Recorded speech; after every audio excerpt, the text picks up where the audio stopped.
भोले बाबा खोली ना हो नया नवा, अब बिहनवा भइले ना। दोस्तों सावन का महीना चढ़ गया है और अपने भोजपुरी के सितारे अपने अपने गाने रिलीज कर रहे हैं। लेकिन भोजपुरी के दो ही ऐसे सितारे हैं जिनका गाने का काफी लोग इंतजार करते रहते हैं और वह दोनों अपनी अपनी सावन गीत को मार्केट में लॉन्च कर दिए हैं। भोजपुरी के ट्रेंडिंग स्टार अपने पहला बोलबम गाने को अन्नपूर्णा फिल्म्स के यूट्यूब चैनल से रिलीज किए हैं, जिस गाने का नाम है ए मोर भोला, जिसका राइटर है अखिलेश कश्यप और म्यूजिक दिए हुए हैं विकास यादव। हम लोगों को इस गाने में वायरल गर्ल ब्यूटी को भी देखने को मिलती है, जो कुछ दिन पहले स्टेज शो पे काफी ज्यादा वायरल हुई थी। मैं इस गाने के बारे में बात करें तो मुझे यह गाना काफी ज्यादा पसंद आया, क्योंकि इस गाने के लिरिक्स भी काफी ज्यादा अच्छे हैं और म्यूजिक की बात ही मत पूछे। और मजा तब आता है जब इसमें खेसारी लाल यादव और ब्यूटी गर्ल की डांस कंपटीशन को देखने को मिलती है।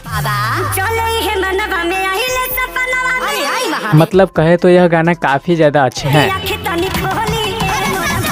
और लोगों को भी पसंद आएगी। अब बात करते हैं पावर स्टार पवन सिंह जी के गाने को। इनके गाने को माँ अम्बा फिल्म भक्ति के यूट्यूब चैनल से रिलीज किया गया है और उस गाने का नाम है ए भोले बाबा, जिसका राइटर विजय चौहान है और इसमें म्यूजिक दिए हैं बिकी बॉक्स। यह गाना एक भक्ति भजन टाइप का गाना है जिसके लिए पवन सिंह जी जाने जाते हैं। इस गाने के लिरिक्स की बात करें तो लिरिक्स काफी ज्यादा बड़े लेवल का है और यह गाना आगे चलकर काफी ज्यादा लोगों को पसंद आने वाली है। भोले बाबा खोली ना हो नया नवा, अब बिहनवा भइले ना। और कुछ लोग इस गाने को कॉपी क्या बता रहे हैं, जिसका धुन उस गाने से मिल रहे हैं। तो दोस्तों मैं बता दूं, यह जो गाना है यह पारंपरिक भजन है जिसे गांव देहात में आज भी लोग गाते हैं। इस गाने की वीडियो क्वालिटी की बात करें तो यह गाना कोई ज्यादा हाई बजट का नहीं है और न ही लो बजट का है। और मुझे इस गाने के वीडियो में यह भी देखने को मिलती है, जो इस वीडियो में पवन सिंह जी का अपने लोग ही है, जैसे कई यूट्यूबर भी हैं और कई सिंगर हैं जो कि एक बहुत बड़े सिंगर हैं, जैसे प्रद्युमन परदेसी। इनका ज्यादातर स्टेज शो होती है। दोस्तों आप सभी को बता दूं, मुझे दोनों गाने काफी ज्यादा अच्छे लगे। एक है भक्ति भजन करने वाला और दूसरा है डांस करने पर मजबूर करने वाला, और दोनों गाने एक पे एक हैं। दोस्तों अभी तक आपने इस गाने को नहीं सुने हैं तो अभी जाइए और इस गाने को सुनिए। अगर आप इस दोनों गाने को सुन लिए हैं तो आपको दोनों में से कौन सा गाना सबसे ज्यादा पसंद आया, आप कमेंट करके बताएं और इस वीडियो को एक लाइक और हमारे चैनल को सब्सक्राइब जरूर करें।